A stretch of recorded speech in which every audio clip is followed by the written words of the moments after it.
होता है, आखिरी सांस लेते हैं, that day is called a fine day, and that day every person reduces into zero.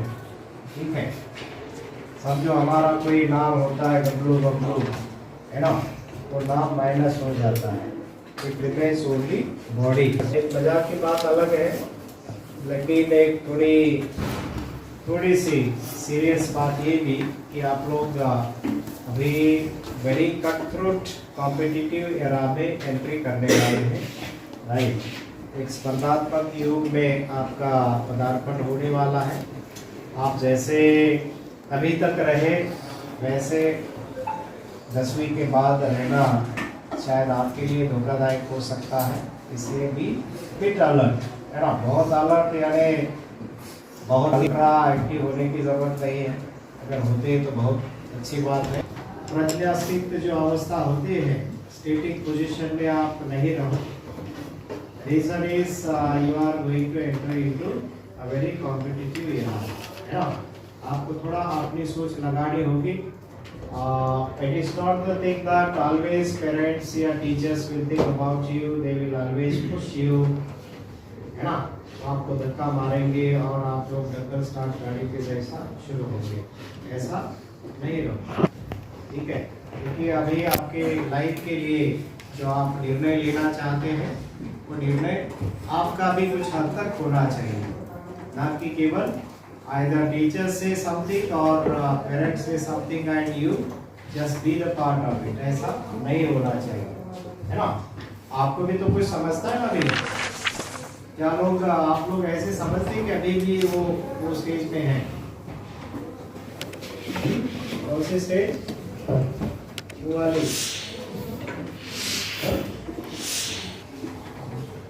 बाल बच्चे जो होते हैं, है ना, जिनको यानी अपना साफ नहीं करने आता है, तो हालत तो आपके लिए है। At extent you are good in decision making, आप अपने लाइफ के लिए कुछ सोच सकते हैं कि आप कुछ अच्छा व्यक्ति बनना चाहते हो, तो उसके लिए आपके लिए सोच सकते। स्किल्स नाम से इसे आजकल जाना जा रहा है, जैसे डिसीजन मेकिंग होगा, क्रिटिकल थिंकिंग होगा, कोलैबोरेटिव थिंकिंग होगा, राइट। अन्य कई है जो कि आपके लिए 21st सेंचुरी में एक डिफिटिंग व्यक्ति, सक्षम व्यक्ति के रूप में आप खुद को साबित करना चाहते हो, तो आपको अपना निर्णय लेना, है ना, आपके भविष्य के बारे में सोचने के लिए आना चाहिए और वो पहल आप करना चाहिए, ठीक है। कि ये इतना है single mindedly decision taking situation आपके लिए नहीं होती है। आपने सोच लिया और वो हो गया, ऐसे भी ना हो। जरूर आज कंसल्टिंग एज है ना।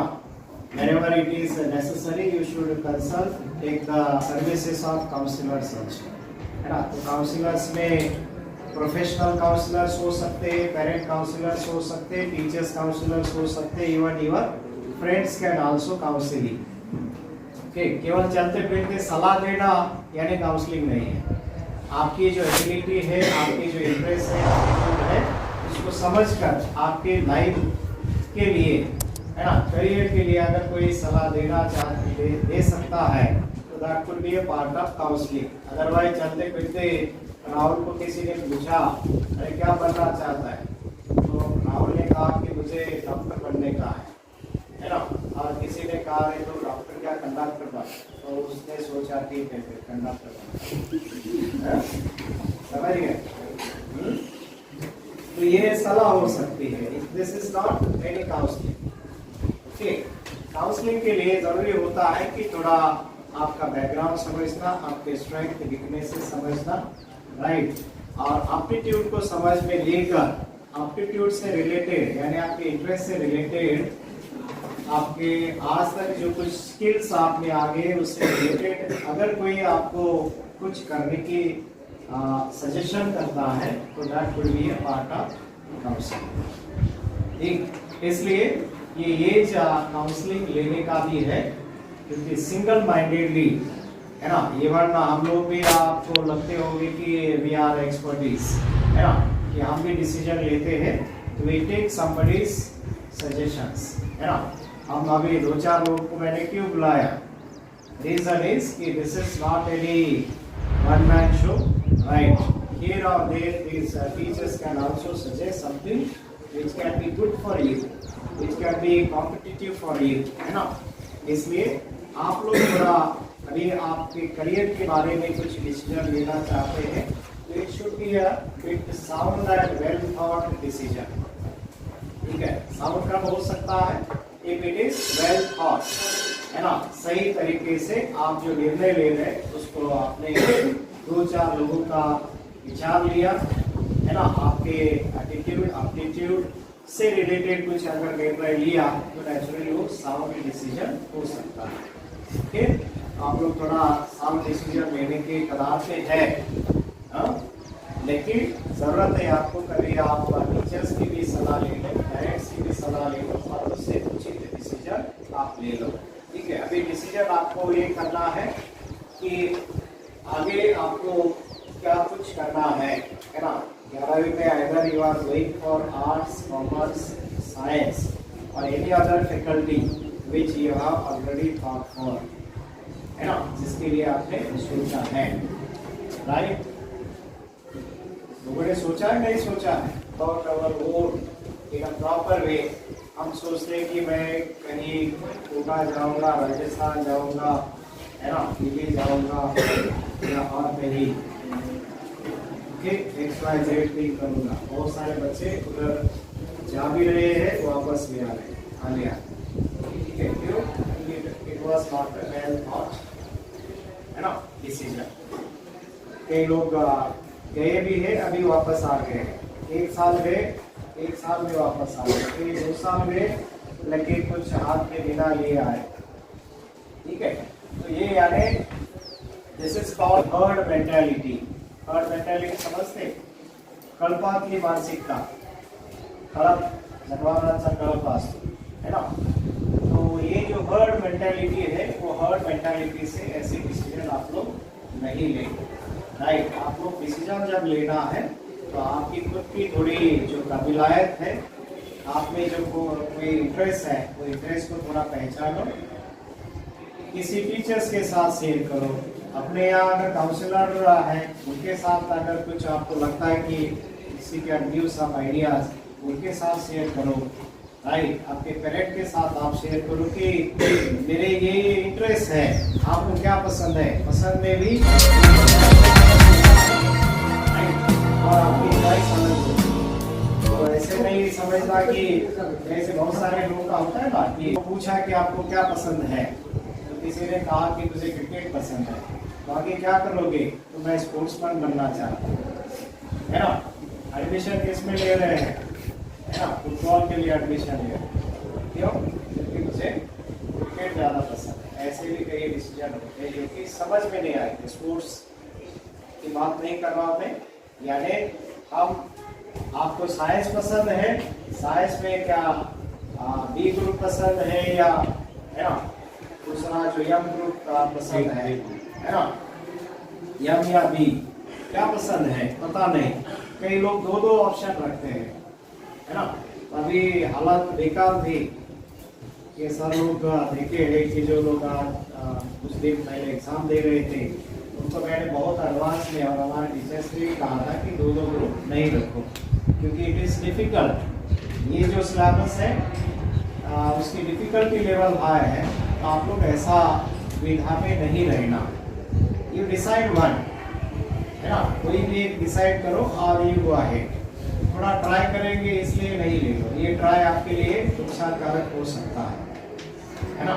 बिल्कुल रोने की मुसीबत आ जाती है, लेकिन रो भी नहीं सकते, वो भी आज़ादी नहीं मिलती, है ना? क्यों? क्योंकि आपने कभी किसी ने आपको सलाह दी होती है, सजेशन दिया होता है और आपने उसको दरकिनार करके कुछ गलत डिसीजन लिया होता है, तो उसकी हालात वैसी होती है कि जैसे कोई एक लाइट पे दौड़ने के लिए खड़े हैं, है ना?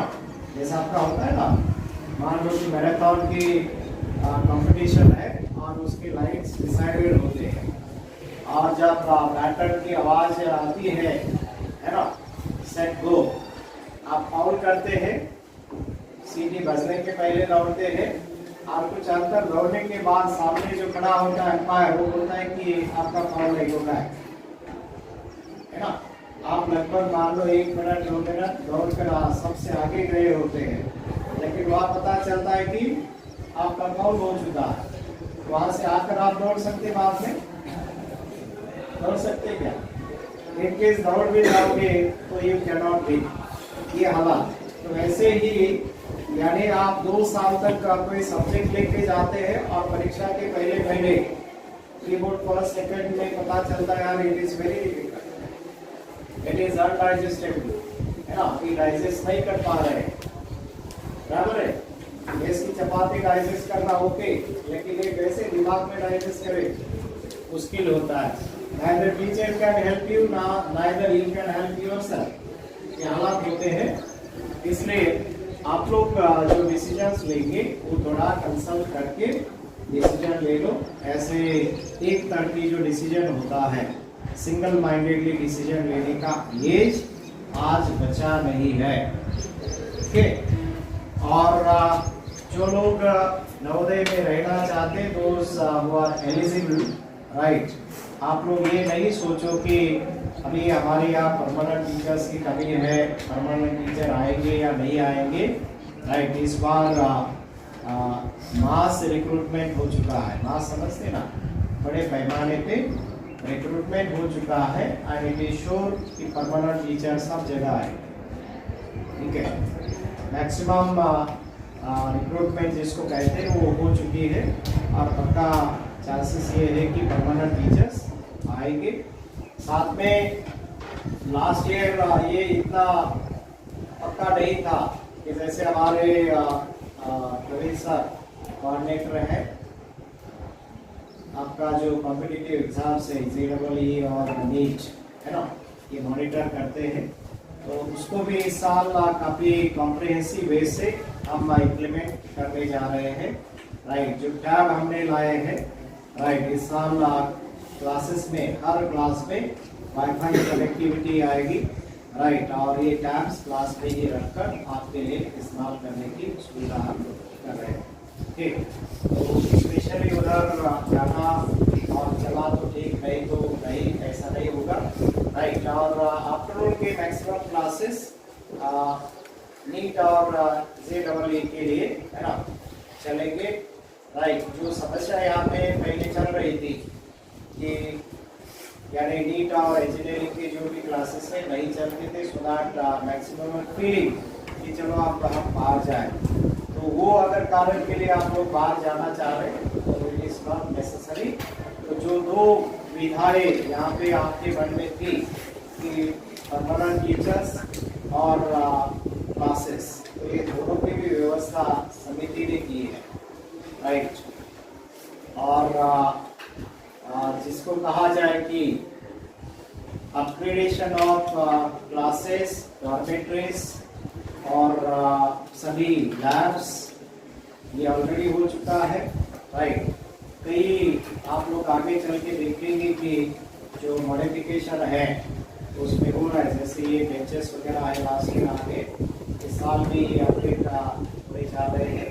साथ में क्लासेस में और भी मॉडिफिकेशन हो रहे हैं, आपका रैक भी आ गया, जो चार्जिंग वाला पहले मसला था, रैक नहीं थी, वो रैक भी ऑलरेडी परचेस है, अपने शायद लैब में आप लोग नहीं गए हैं, ओके। वो रैक भी आपकी जिसमें tab at a time 40 tab charge होगी, ठीक है, 2 घंटा उसका टाइम होता है। तो ऑन रोटेशन बेसिस ये टैब्स 40 की कैपेसिटी में चार्ज होंगी, वो भी व्यवस्था हो गई है। और एक अनइंटरप्टेड इंटरनेट की सुविधा, है ना, जिसको कहते हैं कि लीज लाइफ, है ना, वो लीज लाइफ का भी प्रस्ताव हमने मांगा है, ऑलरेडी उसके एस्टिमेट आ गए, अब वो भी हो रहे हैं।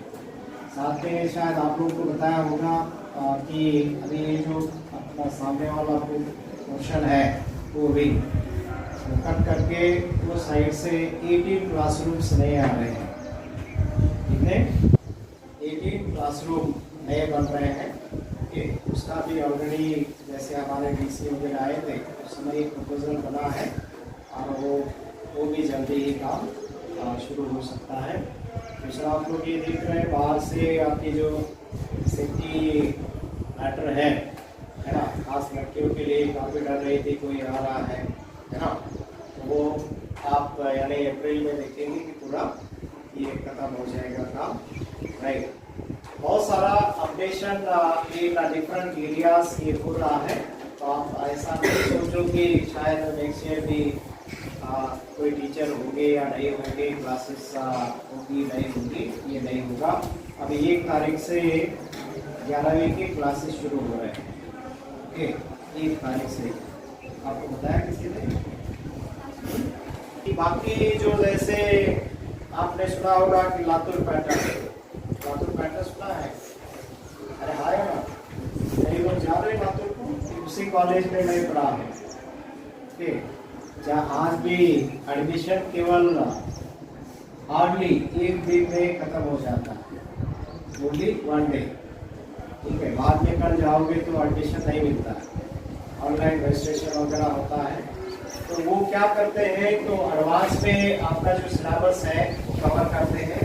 11वीं का सिलेबस आपका ऑलमोस्ट यानी नवंबर तक खत्म होता है, और अगला दिसंबर जनवरी 2 महीना आपका सिलेबस ये 12वीं का शुरू किया जाता है, और एग्ज़ाम जल्दी करके, है ना, फरवरी में उनके एग्ज़ाम होते हैं, और मार्च से फिर आगे मई तक सिलेबस शुरू रहता है।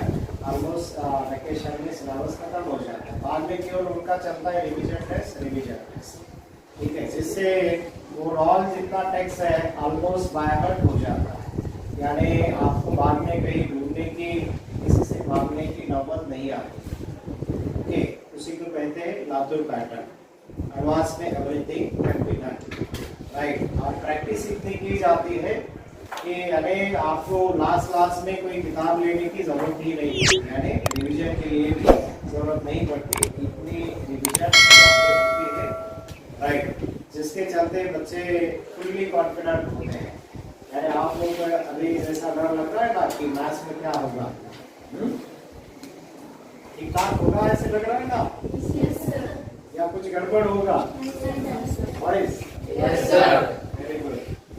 तो वहाँ पे यही होता है, और जैसे राजस्थान, कोटा वगैरह भी जहाँ भी क्लासेस चल रही है, तो वो लोग यही करते हैं कि सिलेबस जो है एडवांस में कंप्लीट करते हैं, और बाद में केवल रिवीजन है, टेस्ट सीरीज चलते हैं, राइट। वो प्लान नवोदय में भी इस साल हमारी जो कमिश्नर सर के साथ बैठक होती है, उनमें ये प्लान किया गया है, उसमें चर्चा होती है कि children should be made confident so that they will appear in the exams in a very confident way, okay, इसका प्लान बन चुका है।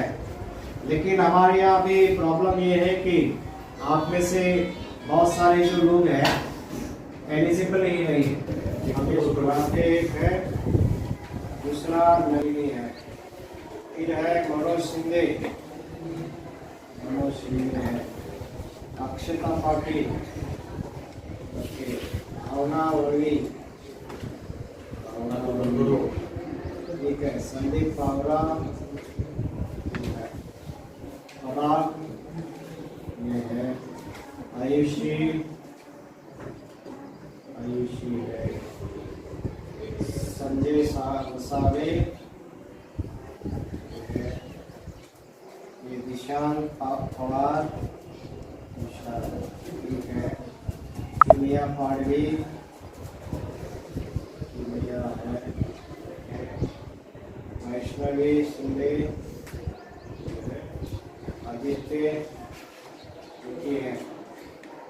गौरव, निशांत, प्रणव चित्ते, सुयेश आहिरे, राहुल यादव पता है, और ऋषभ पता है, ओके। तो ये इतने 20 लोग, यानी बेस्ड ऑन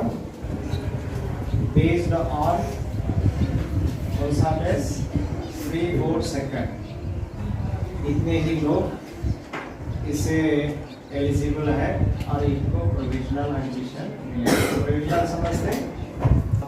कोई भी फैकल्टी लेकर जुडिशियरी यानी न्याय व्यवस्था जो है उसमें जा सकते हैं। राइट, आजकल जैसे आप लोग अगर जानते हैं कि कपिल सिब्बल जैसे कोई नाम आपने सुना होगा, एक राजनेता भी है और एक सुप्रीम कोर्ट के अच्छे वकील भी माने जाते हैं, है ना, और भी कई है। उनकी केवल आपकी फीस यानी आपकी केस लेना है या नहीं लेना है, ये केवल ओपिनियन देने के लिए कोर्ट्स में फीस होते हैं। पहले फीस भरना है, ठीक है, फिर वो बताएंगे कि your case is liable to be taken or not, है ना। ऐसे तो ऐसा नहीं सोचो कि यानी कई एवेन्यूज छोटे या बड़े होते, बहुत अच्छे एवेन्यूज है ना। आप लेक्चररशिप हो, टीचरशिप है, प्रोफेशनलशिप है ना। ऐसे बहुत सारे एरियाज हैं जहाँ पे आप आपका करियर आर्ट्स लेकर भी बना सकते हैं। जैसे यूनिवर्सिटी के लेक्चरर्स होते हैं, इवन सिंपल मराठी का लेक्चरर आप ले लो, तो जब हमारे यूनिवर्सिटी में या कॉलेज लेवल पे पढ़ाते हैं तो 2.5-3 लाख तक उनकी पेमेंट होती है। गुरु वगैरह जो है ना, वो भी बिल्कुल इसी लाइन से जाते हैं, आर्ट से। ये नहीं है कि आप लोग केवल और केवल साइंस करेंगे तो ही आपका कल्याण होगा, राइट। बहुत सारे बाकी भी फैकल्टीज हैं, जैसे सीए वगैरह होते हैं लोग, है ना, वो कॉमर्स से बनते हैं। यानी बड़ी बड़ी जो संस्थाएं होती हैं उनको ऑडिटिंग करने का काम ये सीए लोग करते हैं घर बैठ के, राइट। यानी कंपनी वाले भी उनकी अपॉइंटमेंट लेते हैं, लेने की ज़रूरत पड़ती है ना। आप घर में बैठकर किसी का बिना नौकर बने आप अच्छा जॉब कर सकते हैं, ओके। तो बहुत सारे एवेन्यूज हैं, so just you have to think कि आपको कौन से साइड पे जाना है, ठीक है। और इधर आना है उसे कितने लोग हैं, ये उधर जाके सर सब पछता रहे हैं जो जाते हैं ना, यहाँ पे रहा हूँ, ठीक है। हमारा ये जो regional institute of education Bhopal में है, इधर कर्नाटक में है, दिल्ली में है, भुवनेश्वर में है। हाँ, बहुत यानी ओनली 5 इंस्टीट्यूट्स आर देयर, क्योंकि आपको 12वीं के बाद वहाँ पे बीएड के लिए एडमिशन मिलता है। उसमें साइंस भी है, आर्ट्स भी है, कॉमर्स, तीनों के भी बच्चे वहाँ पे जा सकते हैं। लेकिन एवेन्यूज ऐसे बाद में कि आपको वहाँ पे भी कैंपस इंटरव्यू होते हैं, ठीक है। जैसे बाहर होते हैं ना, अभी हमारे इंजीनियर 5-5, 10-10 हज़ार पे काम कर रहे हैं, है ना। जो ये ट्रैवलर्स के दुकान होते हैं वहाँ पे कैशियर करके काम कर रहे हैं, कौन, हमारे इंजीनियर। जो आप लोग चाह रहे हैं ना कि इंजीनियर बनना कोई बुरी बात नहीं है, लेकिन इतना सैचुरेशन हो चुका है कि अभी बुरे हालात। पेरेंट्स क्या बोल रहे हैं, सर घर में ऐसे खाली पीली टाइम पास कर रहा है, कितना दे सकता है। ट्रैवलर जो कंपनी होती है ना, दुकान बस स्टैंड के बाजू में, वहाँ पे इंजीनियर काम कर रहे हैं, ये हालात है। तो उससे तो जो टीचर के लिए जो आजकल आप लोग देख रहे हैं कि अभी ये भी नवोदय के लगभग 10-12 हज़ार 10-12 हज़ार रिक्रूटमेंट हो गई, और टीचर्स के पेमेंट कोई कमी नहीं है। 1 लाख रुपए इंजीनियर को नहीं मिल रहा है। अरे लाख का उसका 10% भी नहीं मिल रहा है। ये हालात आज इंजीनियर्स के बने हैं, इसलिए don't run in the herds mentality, ठीक है। कळपाची मानसिकता असते, त्या मानसिकतेने धावा करू नका।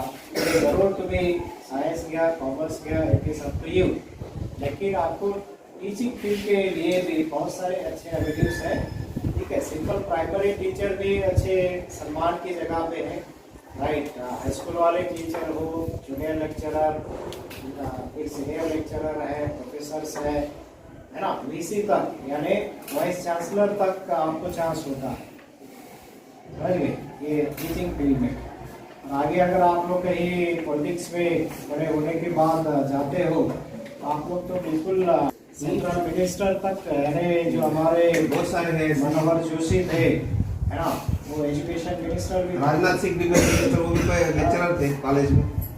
खुद को सोचना है कि क्या मैं मेरे पेरेंट्स को सही सही बता रहा हूँ, इतने आप मैं क्लासेस लगाऊंगा, इतने पैसे क्या मैं अफोर्ड कर सकता हूँ, क्या जरूरत है उसकी। जब मुझे free of cost education central government की इंस्टीट्यूट में मिल रहा है तो क्या मुझे जरूरत है जाने की बाहर। आप सोचो, बहुत सारे लोगों को नहीं मिलता है।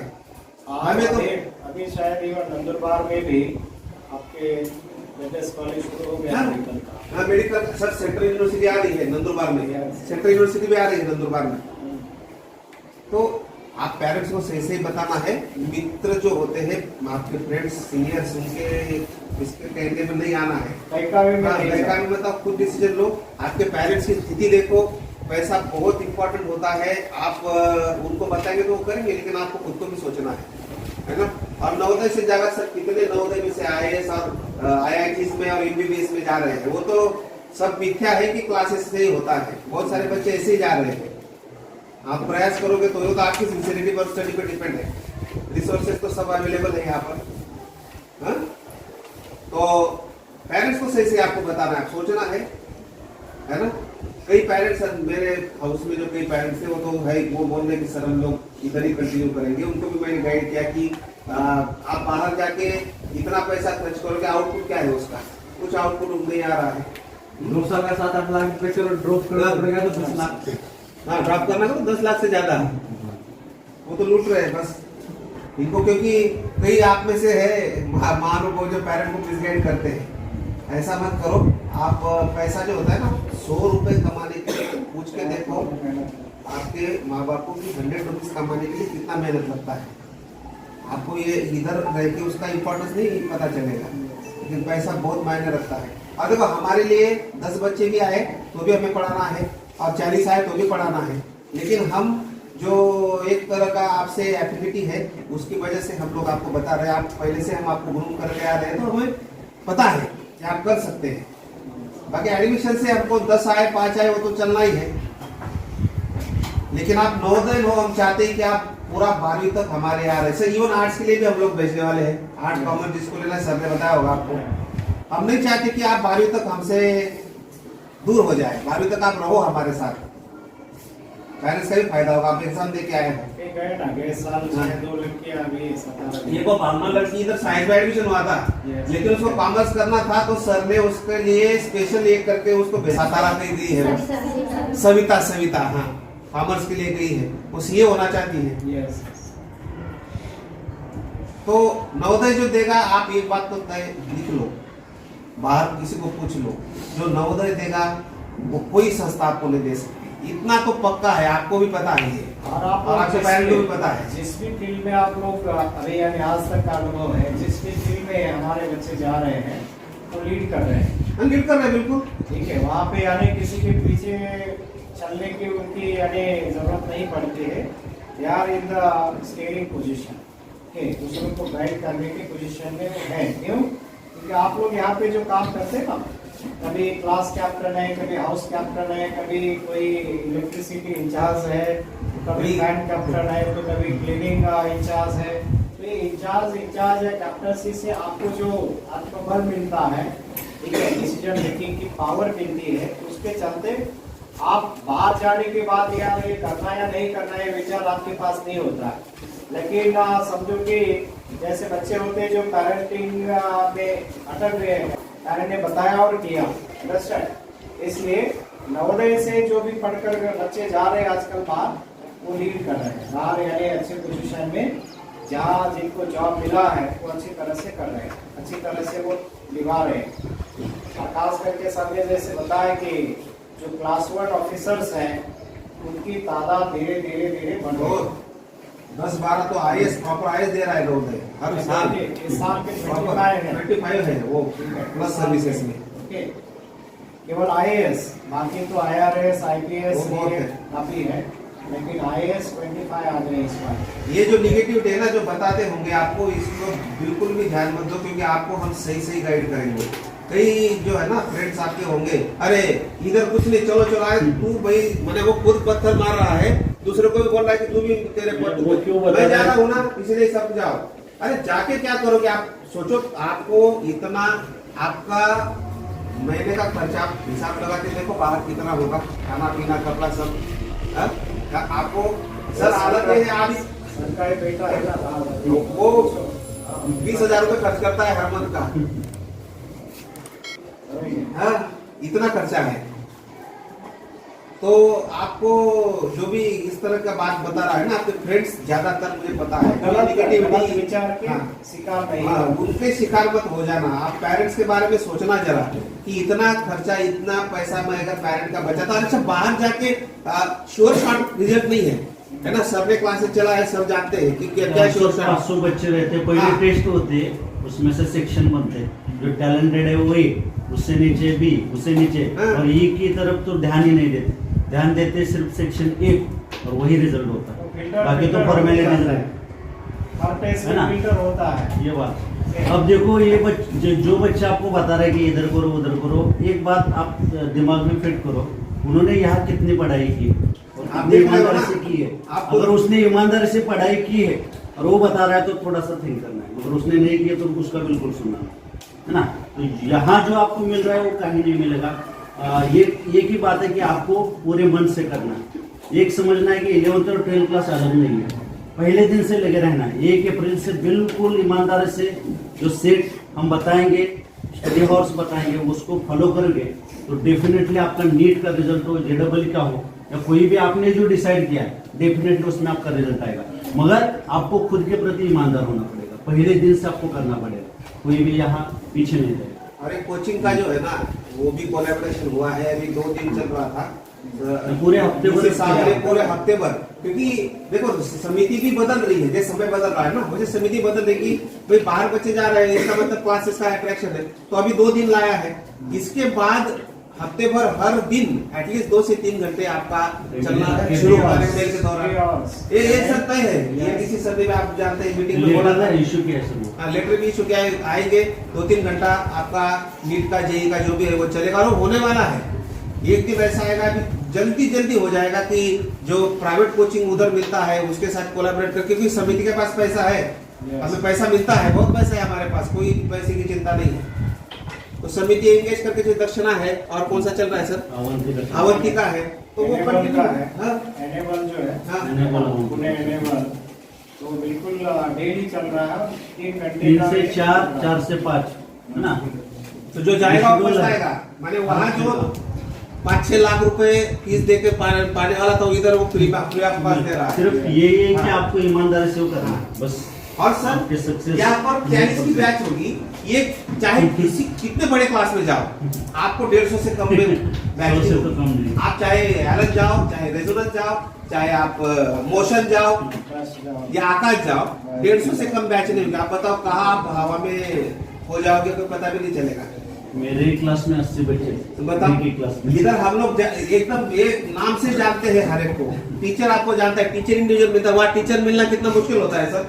150 बच्चों में और इतनी बैचेस में बायो के टीचर को मिलना है तो नंबर लगता है। आलम की अवस्था ये है सर, इसी लाइन लगती है। ये आपकी मीटिंग होगी, ये बता दो 21 तारीख को। पेरेंट्स को बताना, 21 को तुरंत मीटिंग होगी पेपर में छूटने के बाद। 1 तारीख को यानी जाएंगे 21 को, 1 तारीख को वापस आएंगे। ठीक, आपके पेरेंट को भी ये बताया जाएगा।